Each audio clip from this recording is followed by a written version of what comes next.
Okay, I just ignited it.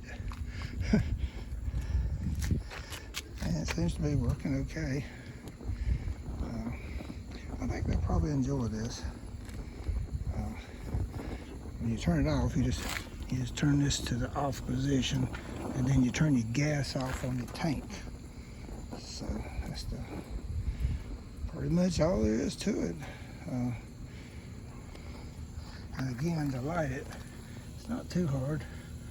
The first time it took a while. I guess I had to get gas in the line or something. It wouldn't hardly start. But now it does fine. It'd be in the off position. You push your igniter and hold it down.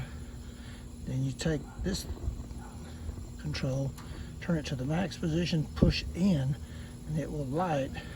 And once it lights, then you can release the igniter and then twist this to wherever you want it.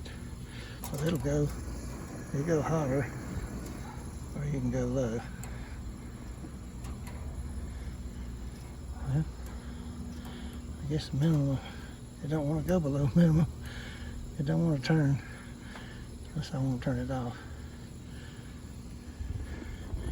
I'm gonna go ahead and turn it off though. That wind's really blowing. Look at that. It's a good thing we got a gas one instead of, see, I had this thing, which she's got a cover on it, but still that thing has sparks, and when the wind blows, I'm gonna turn that off. Okay, so that went off. All right.